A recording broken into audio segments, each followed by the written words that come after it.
ولا بحر يجري ولا فلك يسري إلا لأجلكم ومحبتكم وقد علم لي أن أدخل معكم فلتأذن بارکت بلند کر صحابہ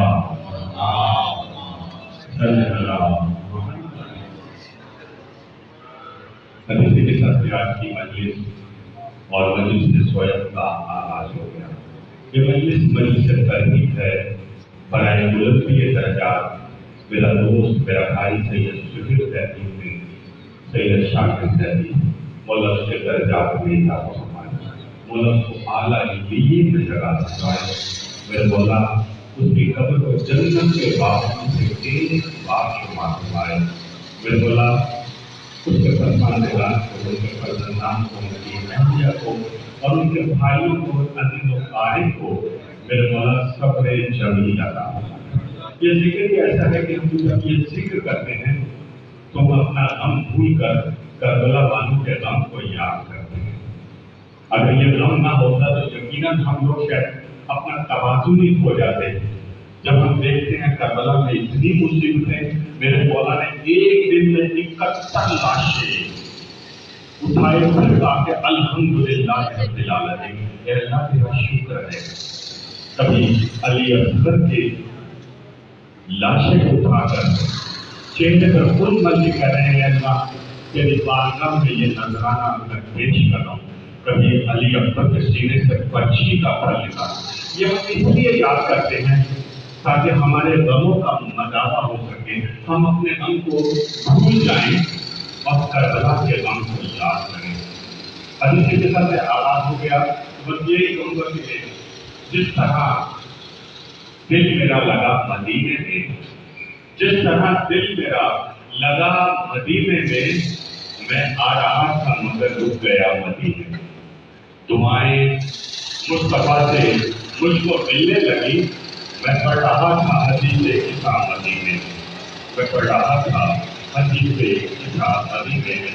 اور میرا بیوں کا آغاز ہو چکا اور میں چاہوں گا کہ ان کے اسی خاندان میں سے ایک بچہ حمزہ عباس سے جو وہ تشریف لائے اور اس کے پاس کوثر بھائی کو سلام پیش کریں. اور پھر عالم پہ سایہ ہے پنج تنگا, تیرے علم کا ہے ہم پہ سایہ, علم پہ سایہ ہے پنج تنگا. بلند تیرا مقام غازی, وفا کا تو ہے امام غازی. بلندی درجات کی بات کرتے ہیں ہم, جو جوان معصومیت کی بات کرتے ہیں. آپ کا نام مومن سے درخواست ہے سورہ فاتحہ کی تلاوت ہمارے بسم اللہ الرحمن الرحیم.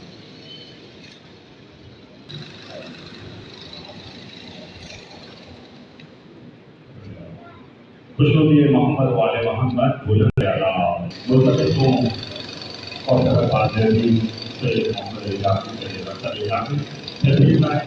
بات کا امامت ان کو سلام پیش کریں. بابا کے بلند صلوات صلی اللہ محمد. میں جو پیچھے بیٹھے سے درخواست ہے اتنا آگے آگے سیکھنا ہے.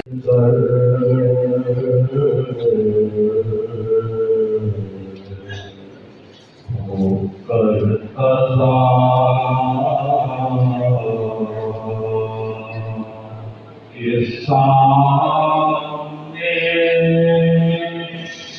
مسکرائے گھوم کر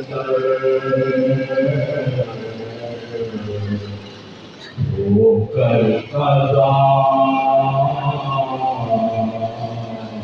کے سامنے ہے کربلا والے خدا کے سامنے ہے کربلا والے خدا کے.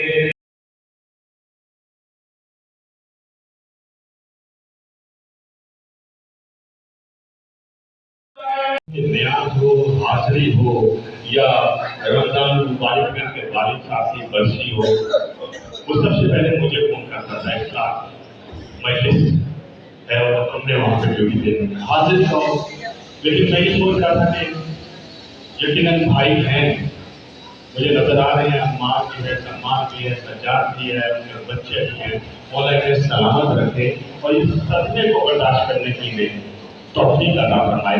یقیناً میری کان ابھی بھی منتظر ہوں گے کہ ان کی آواز جس طریقے سے وہ مجھے ہر موقع پر یاد کرتا تھا اور جب بھی ملتا تھا کہتا تھا کہ اخلاق کبھی گھر چکر لگا لو، میں ہنس کے کہتا تھا انشاءاللہ ضرور آؤں گا ضرور آؤں گا۔ لیکن ابھی 2 دن پہلے میرے بیٹے کا فون آیا کہ ابو کا بائی پاس ہے، دعا کیجیے، اور پھر فوراً کل اطلاع آ گئی۔ یقیناً میرے لیے بھی قیامت سے بڑھ کر بہت بڑی بات تھی کہ میرا بچپن کا دوست عزادار بھائی مجھ سے جدا ہو گیا۔ لیکن پھر یہی بات ہے کہ جب مولا کو اور کربلا کو دیکھتے ہیں تو ہم اپنے غم کو بھول جاتے ہیں۔ میرے مولا نے فرمایا کہ دنیا ایک دوسری منزل کے لیے بنائی گئی ہے۔ میرے مولا امام المتقین خطیب منبر سلوی فرماتے ہیں کہ دنیا ایک دوسری منزل کے لیے بنائی گئی ہے جو بقائے دوام ہے، اور دنیا کے لوگ ایسے سواروں کے مانند ہیں جو سو رہے ہیں اور سفر جاری ہے۔ سہیل بھائی ہو یا ان کے والد ہوں، ان کی بڑی خدمات ہے اس حوالے سے، اس مسجد کے وہ صدر رہے ہیں، اور خود ان کے والد ایک بہترین خطیب تھے اور بہت محبت کرنے والے تھے۔ مولا کے گھر جا کے بھی فرمائے میرے بھائی شیخ زیدی کے گھر حسین نے لفظ صبر کو معراج ادا کی تھی، حسین نے لفظ صبر کو معراج ادا کی تھی، اور ایسا صبر کہ صبر ایوب کو بھی پیچھے چھوڑ دیا۔ کبھی علی اکبر کے سینے سے بچی کا پھل نکال رہے ہیں، کبھی انہوں محمد کی لاش پہ پہنچ رہے ہیں، کبھی قاسم کی لاش کے ٹکڑوں کو اکٹھا کر رہے ہیں، کبھی عباس کے بازو کو اپنی آبا کے دامن میں اکٹھا کر رہے ہیں، تو کبھی علی اصغر کے خون اپنے چہرے پر مل کر کہہ رہے ہیں بار الہا اس قربانی کو اپنی بارگاہ میں قبول کرنا۔ یہ عنایتوں کی جزا ملی، یہ ہدایتوں کا صلہ ملا، جو چراغ قبر نبی کا تھا اسے کربلا میں بجھا دیا۔ یہ حسین تیری ہمتیں، یہ سنا اور تیر کی طاقتیں، کبھی نوجوان کا جگر دیا، کبھی بے زباں کا گلا دیا۔ کہو دل کہاں سے لائیں گے جب حسین خیمہ میں جائیں گے، جسے ماں کی گود سے لائے تھے اسے زیر خاک سلا دیا، جسے ماں کی گود سے لائے تھے اسے زیر خاک سلا دیا۔ ملکہ آج کی مجلس سے قبلہ مولانا سلطان علی نقوی امروی آج کی مجلس سے خطاب فرمائیں گے۔ میں ان سے درخواست کروں گا کہ وہ تشریف لائیں۔ آج کی مجلس برائے بلندی درجات، برائے احصال ثواب، برائے مجلس ترغیب سید سہیل زیدی ابن سید شاکر علی زیدی آج کی مجلس قبلہ مولانا سید سلطان علی نقوی امروی آج کی مجلس سے سہیل سے خطاب فرمائیں گے۔ مل کر استقبال دیجیے گا بابا سے بلند صلوات۔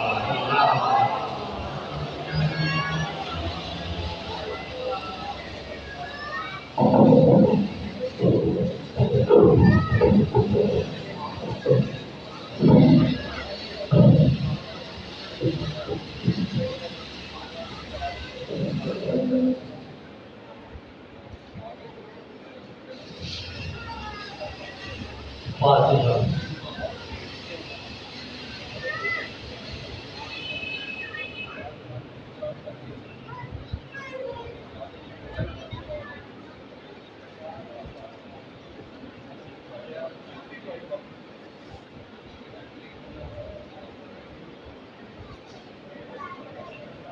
أعوذ بالله من الشيطان الرجيم بسم الله الرحمن الرحيم الحمد لله رب العالمين بارئ الخلائق أجمعين فاطر السماوات والأرضين باعث الأنبياء والمرسلين ثم الصلاة والسلام والتحية والإكرام على سيدنا ومولانا أبي القاسم المصطفى محمد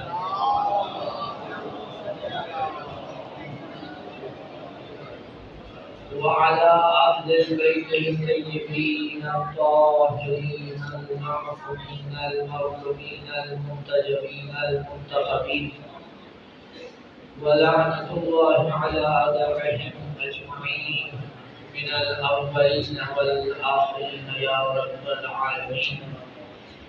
أما بعد فقد قال سبحانه وتعالى في محكم كتابه المجيد: أعوذ بالله من الشيطان الرجيم بسم الله الرحمن الرحيم كل من عليها فان ويبقى وجه ربك ذو الجلال والإكرام فبأي آلاء ربكما تكذبان في سواء.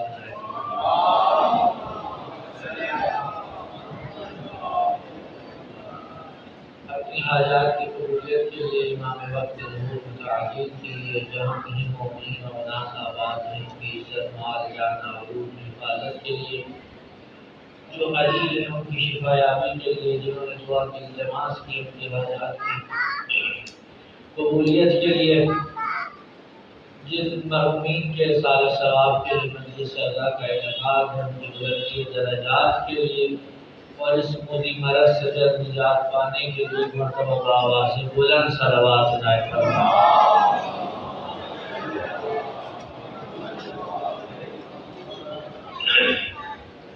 اللہ محترم،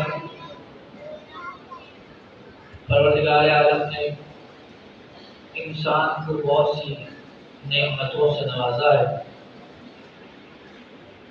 بعض نعمتیں ایسی ہیں کہ انسان انہیں پہچانتا ہے بطور نعمت، لیکن بعض نعمتیں ایسی ہیں کہ شاید انسان انہیں نعمت کے طور پر نہیں پہچانتا۔ خداوند عالم نے انسان کو اس قدر نعمات سے نوازا تو خود قرآن مجید میں ارشاد فرما دیا کہ اگر تم چاہو بھی میری عطا کردہ نعمتوں کو شمار کرو تو نہیں کر سکتے۔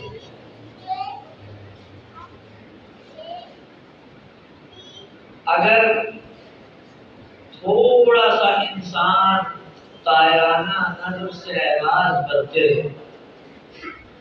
اور دقت کے ساتھ ان نعمتائے الہی میں غور و خوض کرے تو اسے معلوم ہوگا کہ ایک ایک لمحہ، ایک ایک نقطہ، ایک ایک دقیقہ پروردگار کی کئی کئی نعمتوں سے یہ شخص استفادہ کرتا ہے۔ خدا سب کو اپنی امان میں رکھے، لیکن آپ جانتے ہیں آج کل جو ایک سلسلہ بیماری کا ہے، کبھی ہم نے یہ سوچا کہ خدا نے ہمیں جو اس قدر نعمتیں عطا کی تھی ان میں سے ایک ایسی نعمت جو ہم دن میں نہیں معلوم کتنی مرتبہ بغیر گنے استفادہ کرتے ہیں، وہ ہمارے سانس کا آنا جانا ہے۔ بغیر کسی پیمنٹ کے، بغیر کسی خرچے کے، بغیر کسی سے کہے سنے، بغیر کسی پابندی کے، بغیر کسی سے مانگے،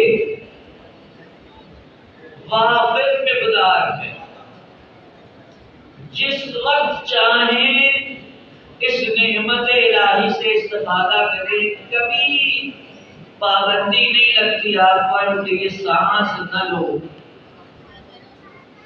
اور جس اس سانس کو لینے کے لیے جو آکسیجن آپ استعمال کرتے ہیں،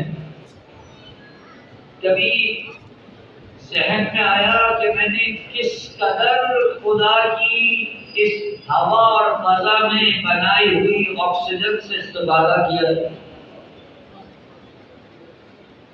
اچھا، آپ ایک سانس لے رہے ہیں تو ایک سانس تو یہ لینا اور پھر واپس جو انہیل کیا اس کو باہر نکالنا. اگر اس میں بھی اور دقت فرمائیں تو یہ جو آکسیجن آپ نے انہیل کی ہے، اس کے اپنے اندر کتنے مالیکیولز ہیں، کس قدر چھوٹی چھوٹی چیزیں ہیں جن کو آپ استعمال کرتے ہیں سانس لینے میں. اور اگر یہ ہوا اور فضا میں نہ ہو تو آپ کا سانس لینا مشکل ہو جائے. اب آپ سوچئے کہ ایک تو یہی عجیب مرحلہ ہے کہ میں کتنے سانس دن میں لے جاتا ہوں، اس میں بھی آگے بڑھ کر یہ کہ ہر سانس میں نہیں معلوم کتنے چھوٹے چھوٹے ذرات نعمت الہی کے ہیں جن سے میں استفادہ کرتا ہوں. لیکن کبھی اس طرف توجہ نہیں دی. اللہ بغیر جتائے کتنی نعمتیں دے رہا ہے، کبھی توجہ نہیں. کوئی ایک چائے کی پیالی لا کر دے دے بغیر پیسوں کے تو ہم اس پر کتنا شکر ادا کرتے ہیں. اور جو ہے حضرات کی کس قدر کہتے ہیں آپ کا بہت شکریہ، لیکن وہ خدا جس نے اس عالم رنگ و بو کو سجا کر ہمارے لیے اس طرح رکھا اور اتنی نعمتوں کو ہمارے لیے اس دسترخوان وجود میں چن دیا، کبھی ہم نے چاہا کہ اس کا شکر ادا کریں. اس فرمان سے کہ خدا تجھے اتنی نعمتوں سے نوازا. میں آگے بڑھنا چاہتا ہوں. یہ نعمتیں جو خدا نے ہمیں اور آپ کو عطا کی، اگر ان نعمتوں کو آپ اس درجے میں پہنچ کر اس کا شکر ادا کرنا چاہیں توجہ چاہوں گا، کیا آپ کو لگتا ہے کہ آپ اس کا شکر ادا کر سکتے ہیں؟ یہ میں نہیں کہہ رہا، میں جسے ترہیم ہے اس کو اسی مان سے سنیے.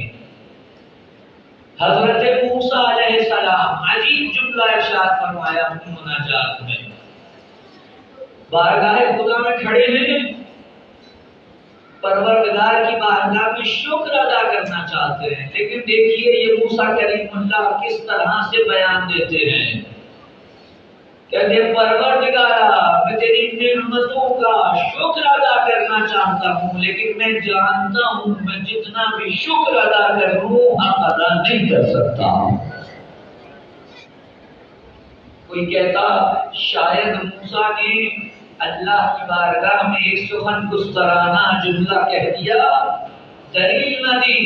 نہیں، موسیٰ انہیں مناجات میں اللہ کی بارگاہ میں دلیل دیتے ہیں کہ پروردگارا میں اس لیے تیری بارگاہ میں شکر کا حق ادا کرنے سے قاصر ہوں اور کبھی تیرا شکر ادا نہیں کر سکتا، کیونکہ جب میں شکر کرتا ہوں تو یہ شکر بھی تیری ہی دی ہوئی توفیق سے ادا کرتا ہوں، اور جب ایک شکر ادا کرتا ہوں تو تیری دی ہوئی توفیق کا شکر ادا کرنا مجھ پہ لازم ہے، اور جب میں اس کا شکر کرتا ہوں تو وہ بھی تیری دی ہوئی توفیق سے ہے. تو یہ شکر جتنا آگے بڑھتا چلا جائے در حقیقت تیری دی ہوئی توفیق سے ہے، اس لیے یہ آخرت تک کبھی تیری طرف سے دی ہوئی نعمتوں کا شکر ادا نہیں کر سکتا.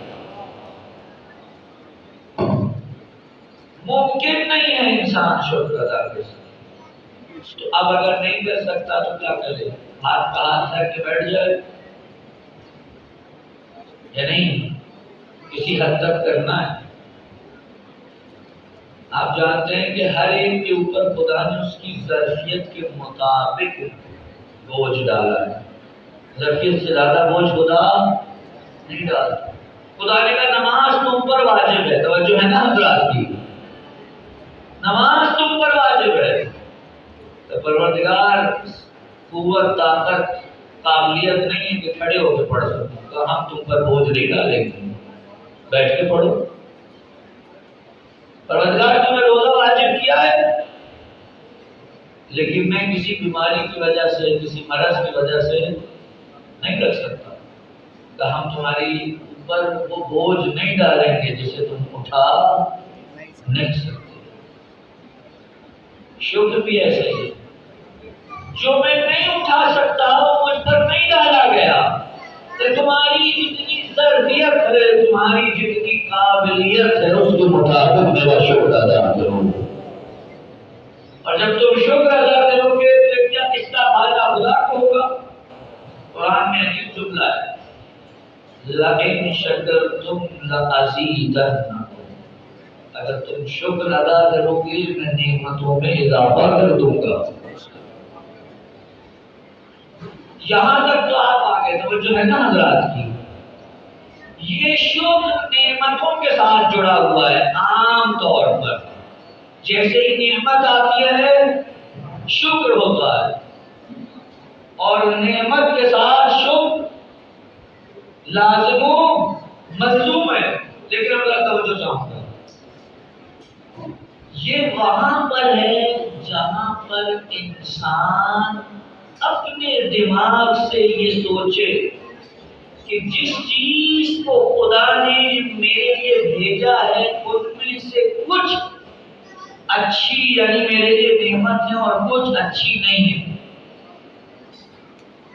لیکن اگر اس کا درجہ معرفت یہ ہو کہ اللہ کی طرف سے میرے لیے جو معین ہوا ہے اس میں خیر ہی خیر ہے،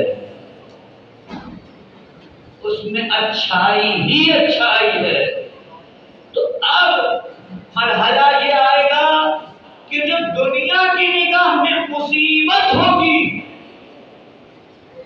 اس کی نگاہ میں مقام شکر ہوگا۔ میں آپ کو لے چلوں، مسائل نہیں پڑھا لیکن میں اس کانسیپٹ کو کلیئر کرنا چاہتا ہوں۔ ہم نے عام طور پہ سمجھا ہے کہ اگر کوئی مصیبت آ جائے، کوئی مشکل آ جائے، کوئی اپنا ہم سے جدا ہو جائے، کسی کو ہم سے دور کر دیا جائے تو یہ مصیبت ہے، توجہ ہے حضرات کی، ہم عام طور پہ اسے مصیبت سمجھتے ہیں، اور جب اسے مصیبت سمجھتے ہیں تو پھر شکر کا مقام نہیں ہوتا، صبر کا مقام ہوتا ہے۔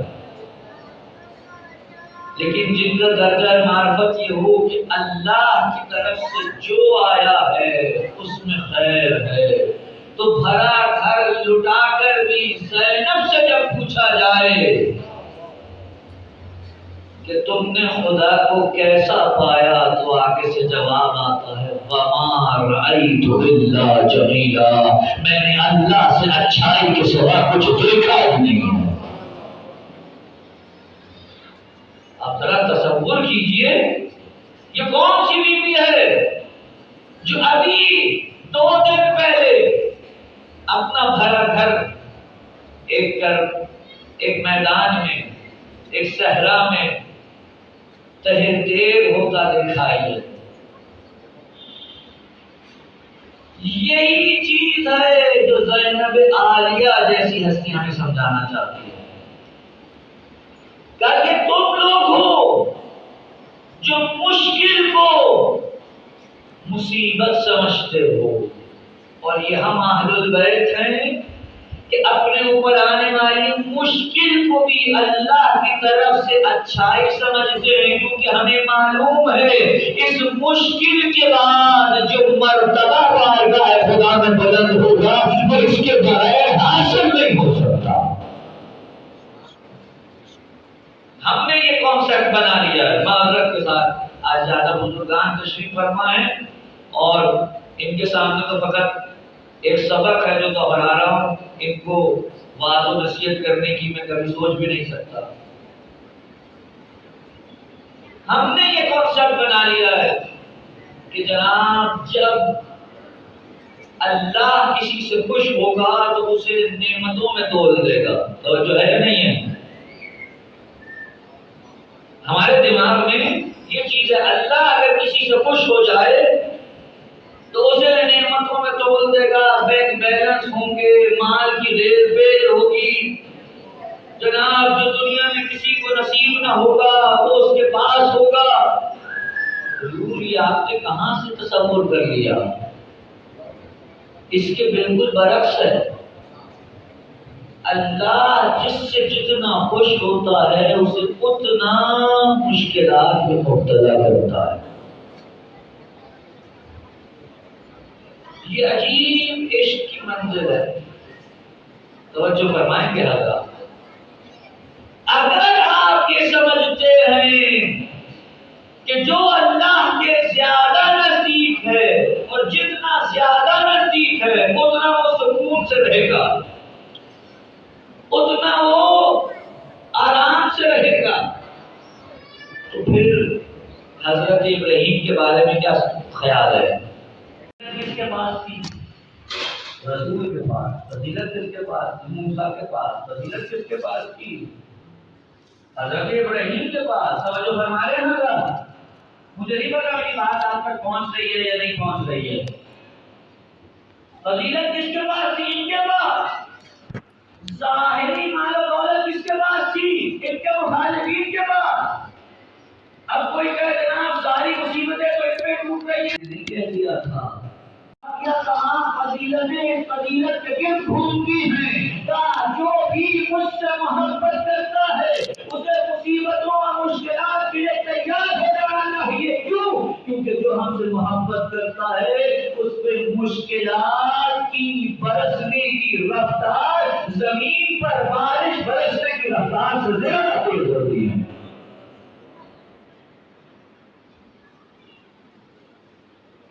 اگر کسی پہ مشکل نہیں آ رہی، اگر کسی پر اللہ کی طرف سے کوئی آزمائش نہیں آ رہی، تو اب یہ سوچنے کا مقام ہے کہ اللہ مجھ سے راضی ہے یا نہیں۔ توجہ ہے اللہ؟ یہ مقام ہے سوچنے کا، یہ مقام سوچنے کا نہیں ہے کہ اگر مشکل آ رہی ہے تو اللہ ناراض ہو گیا، چلو نماز پڑھ کے اسے راضی کرو۔ جہاں دیکھا جناب کوئی چیز ہاتھ سے جا رہی ہے، بزنس میں نقصان ہو گیا، کہ چلو اللہ کو راضی کرتے ہیں۔ ارے جناب اللہ آپ سے راضی ہے اگر آپ نے کوئی ایسا کام پہلے سے نہیں کیا جس سے اللہ ناراض ہو۔ جتنا جتنا درجہ بڑھتا چلا جاتا ہے اس قدر اللہ آزمائش کو سخت تر کرتا چلا جاتا ہے۔ رسول کا وہ جتنا میرے بزرگان کے اذہان میں موجود ہوگا، کیا فرمایا کہ جتنی مصیبتیں مجھ پر پڑی مجھ سے پہلے کسی رسول پہ نہیں پڑی۔ کیوں؟ کیونکہ سب سے زیادہ فضیلتیں رسول کے پاس تھی۔ یہ فلسفہ ہے مشکلات آنے کا کہ جہاں فضیلت ہوگی مشکل اور مصیبت بھی وہیں آئے گی۔ اور اگر آپ اجازت دیں تو ایک جملہ کہہ دوں سردست، مصیبتوں کو جس رقم سے خریدا جاتا ہے اس رقم کا نام فضیلت ہے۔ خریدا جاتا ہے مشکلات جس رقم سے، جس کرنسی کے بدلے میں خریدی جاتی ہیں اس کرنسی کا نام فضیلت ہے۔ بہت آپ کی سماع خراشی کی۔ اس مقدمے کے بعد ایک جملہ کہنا چاہتا ہوں۔ اس دنیا سے کسی کا چلے جانا یقیناً جو پیچھے رہ گئے ہیں ان کے لیے دکھ کی بات ہے، ان کے لیے مقام سوگ بھی ہے، ان کے لیے مقام عذاب بھی ہے۔ جو چلا گیا اس کو یاد کرنا ایک فطری عمل ہے۔ ہم اس کے کبھی بھی مخالفین میں سے نہیں رہے، اور یہ ہم ہی ہیں جو کہتے ہیں نہیں چلا، ایسا نہیں ہے کہ آپ کہیں جو گزر گیا تو پیچھے والوں کا کوئی حق نہیں ہے، بالکل ہے۔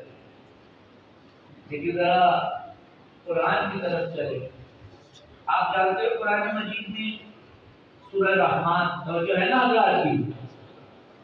سورہ رحمان میں خدا نے ایک آیت کو بار بار کوٹ کیا ہے۔ کیا ہے؟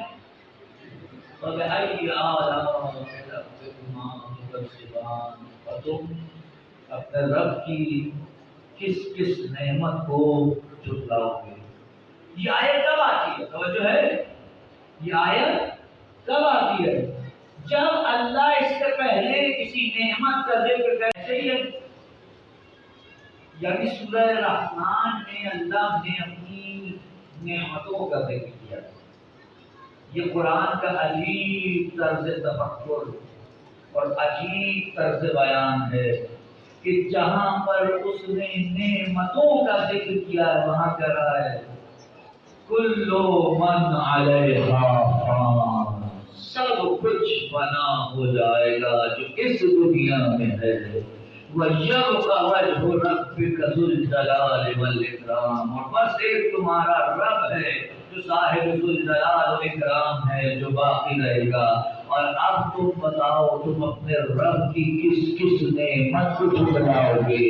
یہ میں اور آپ نے جنہوں نے موت کو مصیبت سمجھا ہے، اللہ قرآن میں موت کا ذکر بھی نعمتوں کے درمیان کر رہا ہے.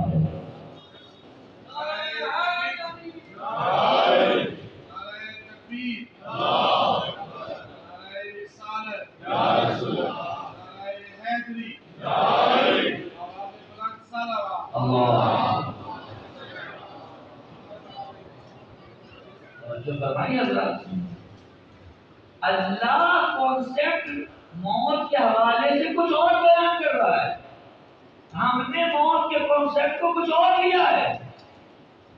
ہم بھاگ رہے ہیں کسی طریقے سے 2 گھنٹے بھی زیادہ مل جائیں تو بہت اچھے. اور اللہ کیا کہہ رہا ہے؟ نہیں، یہ تو نعمت ہے. اب آپ سے کوئی جوان اٹھ کے سوال کر سکتا ہے یہ کیسے نعمت ہو سکتی ہے؟ توجہ ہے حضرات کی؟ یہ کیسے نعمت ہو سکتی ہے؟ نعمت ہوگی تو ہمیں پتا ہوگا، ہم بھاگتے نا. جب انسان کسی چیز کو صحیح انداز میں نہ لے، کانسیپٹ بگڑ جائے تو پھر نعمت کو بھی مصیبت سمجھنے لگتا ہے. توجہ ہے؟ ذکر حسین نعمت ہے یا نہیں ہے؟ لیکن آپ نعمت سمجھتے ہیں بہت سو کے لیے رحمت ہے. کیوں؟ کیونکہ انہوں نے اس کانسیپٹ کو صحیح طریقے سے سمجھا نہیں ہے. ہم نے موت کے چونکہ کانسیپٹ کو نہیں سمجھا اس لیے ہم نے اس کو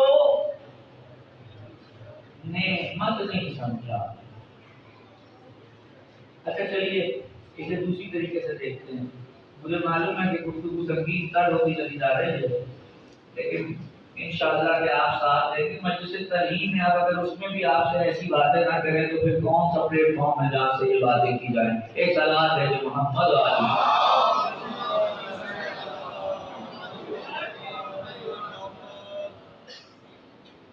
آپ نے کبھی اس طرح توجہ فرمائی کہ انسان ہمیشہ کمال سے محبت کرتا ہے،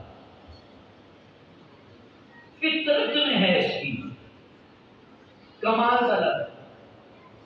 جب بھی کسی چیز کو اچھا سمجھے گا، ابھی اس پہ بحث نہیں ہے کہ وہ چیز اچھی ہے بھی یا نہیں. کئی دفعہ ایسا ہوتا ہے ایک چیز اچھی ہوتی نہیں ہے لیکن وہ اسے سمجھ رہا ہوتا ہے، اس پہ بات نہیں کر رہا. جسے بھی اچھا سمجھے گا اس کی طرف جائے گا. یہاں تک کہ اگر انسان خدا نخواستہ طاقت بدر کسی کی شان میں گستاخی مخصوص نہیں ہے، کوئی بالکل پڑھا لکھا نہ ہو، ایک جماعت بھی پاس نہ کی ہو، شاید پنجاب کی زبان میں عرض تو چٹا ان پڑھ، اس کو بھی اگر کوئی کسی کے سامنے بیٹھ کر جاہل کہتے تو وہ بڑا بڑک جائے گا. اگر آپ نے دنیا کے سامنے مجھے کہا کیسے؟ اس سے پوچھیے بھائی تم کیا ان پڑھ نہیں ہو؟ کہے گا ہوں. تو کہا جو ہو وہی کہا ہے تمہیں؟ تو کہے گا درست میں ہوں لیکن کم از کم دنیا کے سامنے مجھے اس لفظ سے مت پکاریے. کیوں؟ کیونکہ اس کے اندر خدا نے فطرت میں یہ کمال رکھا ہے کہ وہ علم دوست ہے چاہے خود پڑھا لکھا نہ بھی ہو. فطرت میں اللہ نے کمال دوستی رکھی ہے، کمال سے محبت رکھی ہے. جب یہ کمال مختلف نوعیتوں کے ہوں، اب جسے وہ بعض لوگ کیا سمجھتے ہیں بعض لوگوں کا معاملہ عجیب ہے، وہ ان چیزوں کو کمال سمجھ لیتے جو نہیں ہوتی اور پھر ان کے پیچھے بھاگتے ہیں۔ اصل میں ان کی فطرت نے غلطی نہیں کی، انہوں نے اپنی فطرت کی پکار پر جو مصداق معین کرنا تھا اس مصداق کے تعین میں غلطی کی ہے۔ بھاگ رہے ہیں پیچھے مال و دولت کے، بھاگ رہے ہیں پیچھے گھر بار کے، بینک بیلنس کے۔ مادی کمال کسی طور ہو سکتا ہے تو جو ہے نا حضرات کی، لیکن یہ حقیقی کمال نہیں ہے۔ عام طور پر جب ہم کہتے ہیں کمال کی تعریف کیا ہے، اتنا کمال کر رہا ہوں، شاید یہاں کوئی اس قسم کے مسمہ بھی بیٹھے ہوں۔ ہم کہتے ہیں کمال اس چیز کو کہتے ہیں کہ اگر ایک دفعہ حاصل ہو جائے تو اسے چھینا نہیں جا سکتا، اور جو ہے کہ نہیں ہے۔ اب آپ اس تعریف کو جہاں جا کر اپلائی کرنے آپ کو پتہ چل جائے گا یہ کمال ہے یا نہیں۔ معلوم ہوا کمال طلب ہے، کمال پسند ہے۔ اگر آپ نے کبھی کوئی چیز بنائی، میرے ماشاءاللہ جوان تشریف فرمان بزرگان، کسی کو اگر ان میں مصوری کا شوق ہو اور انہوں نے کبھی کوئی تصویر بنائی ہو، جو چلیے میں ایک ایسی شخصیت کا نام لے لیتا ہوں جس کو سب جانتے ہیں، 2 لمحے کے لیے تصور کیجیے کہ یہاں مجلس میں مصور پاکستان کے مشہور و معروف صادقین تشریف فرمان، اور انہوں نے اپنا کوئی بہت ہی بیش قیمت فن پارا یہاں لگا رکھا ہے اور دنیا آ کر دیکھ رہی ہے اور کہہ رہی واہ سبحان اللہ کیا بات ہے۔ اتنے میں مجھ جیسا کوئی شخص آئے اور صادقین سے پوچھے کہ آپ نے جو یہ تخلیق اسے وجود بخشا اپنے فن کے ذریعے، یہ کتنے عرصے تک چلے گی، کتنے عرصے چلے گی؟ وہ کہیں کہ دیکھو بھائی بات ایسے ہے کہ کچھ چیزیں ایسی ہیں جو اس کی دشمن ہے، ہوا اس کی دشمن ہے، سورج کی روشنی اس کی دشمن ہے، پانی اس کا دشمن ہے۔ توجہ ہے حضرات کی؟ مجھے سمجھ میں نہیں آ رہی کہ میں آپ کی سماع خراشی کا باعث بن رہا ہوں یا آپ کا کچھ مستقل کرنے کا۔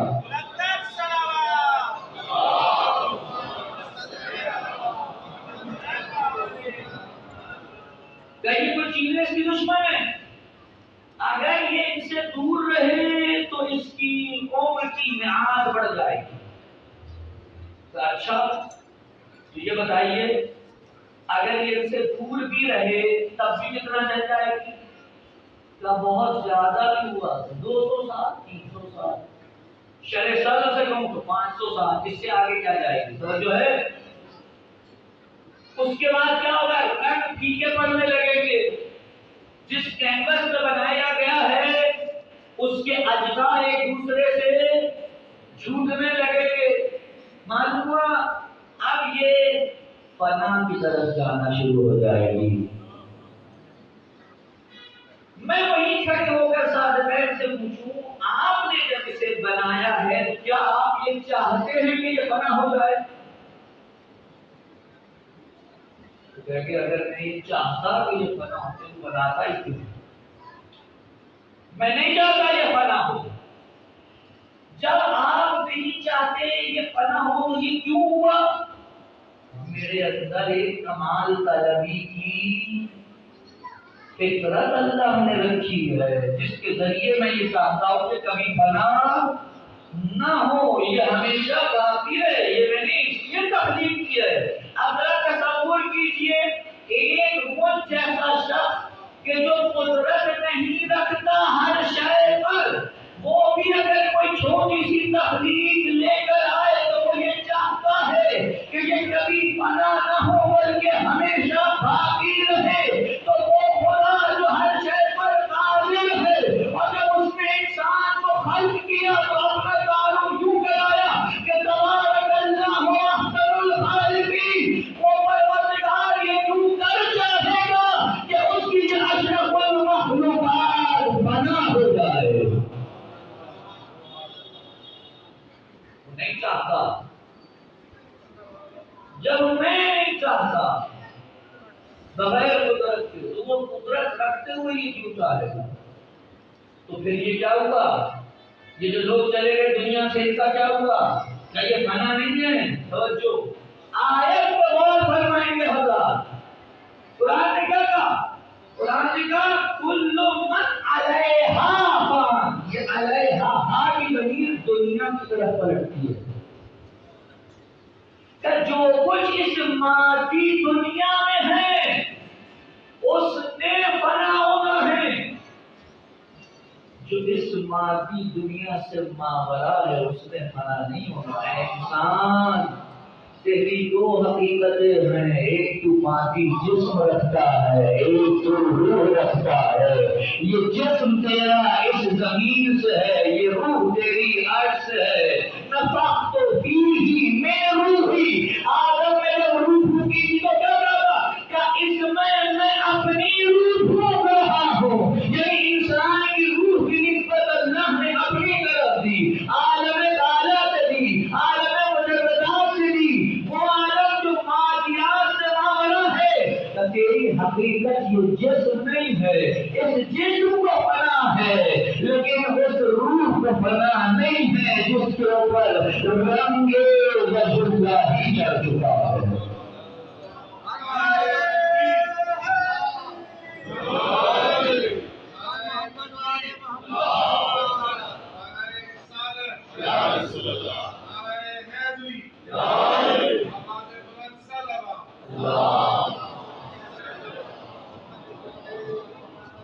بچہ لڑکیوں کی اور رہنا چاہیے، معلوم ہوا اصل حقیقت تو روح ہے۔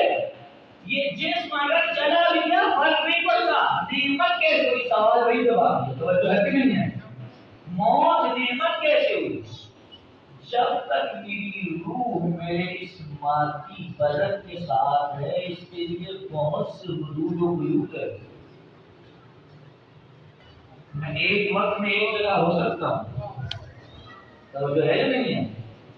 اگر میری روح میرے بدن میں ہے تو اس مادی بدن کا کیا ہے؟ یہ ایک وقت میں ایک جگہ ہو سکتا ہے، اس کی اپنی مشکلات ہیں۔ اس بدن کو نیاز مندی ہے کھانے کی، پینے کی، رہنے کی، چھت کی، گھر کی، لیکن جہاں روح اس مادی بدن سے آزاد ہوئی، حدود و قیود کم ہوئی، کمال بڑھا۔ اب آپ سے میرا ایک سوال ہے، حد و حدود ہونا نعمت ہے یا حد و حدود سے ماورا ہونا نعمت ہے؟ یہ جسم ہے تمہارا، اس نے یہیں رہ جانا ہے، اس سے تمہیں آزاد کر کے اگلے مرحلے میں لے کے جا رہے ہیں۔ آخر ہمیشہ کمتر مرحلے سے برتر مرحلے کی طرف جانے کو اچھا سمجھتا ہے، اور اللہ یہی سمجھانا چاہ رہا ہے اس دنیا میں تم ہو یہ سب سے پست ترین درجہ ہے، ہم تمہیں اس عالم مادہ سے عالم ماورائے مادہ میں لے کے جائیں گے۔ اسی لیے تو قرآن کہتا ہے، حدیث فرماتی ہیں، انسان کی جب روح جسم سے خارج ہوتی ہے اس کی آنکھوں کے سامنے پڑے ہوئے پردے اٹھ جاتے ہیں۔ یہ جمالیات موت ہے، معذرت چاہتے ہوئے جملہ کہہ رہا ہوں، درست ہے جو آیات میں روایات میں موت کے مناظر ہیں، موت کی منظر کشی ہے، جو اس کی سختیاں ہیں، جو ہولناکیاں، نہ صرف یہ کہ موت کو قبول کیا بلکہ پہلا اور شاید آخری بچہ تھا جس نے موت کا ذائقہ بھی بتا دیا۔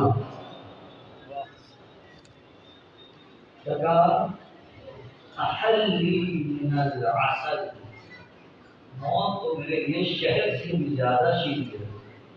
کیا ہوا جو جناب قاسم نے موت کو اس عنوان سے دیکھا اور ہم اس کو اس عنوان سے نہیں دیکھ رہے؟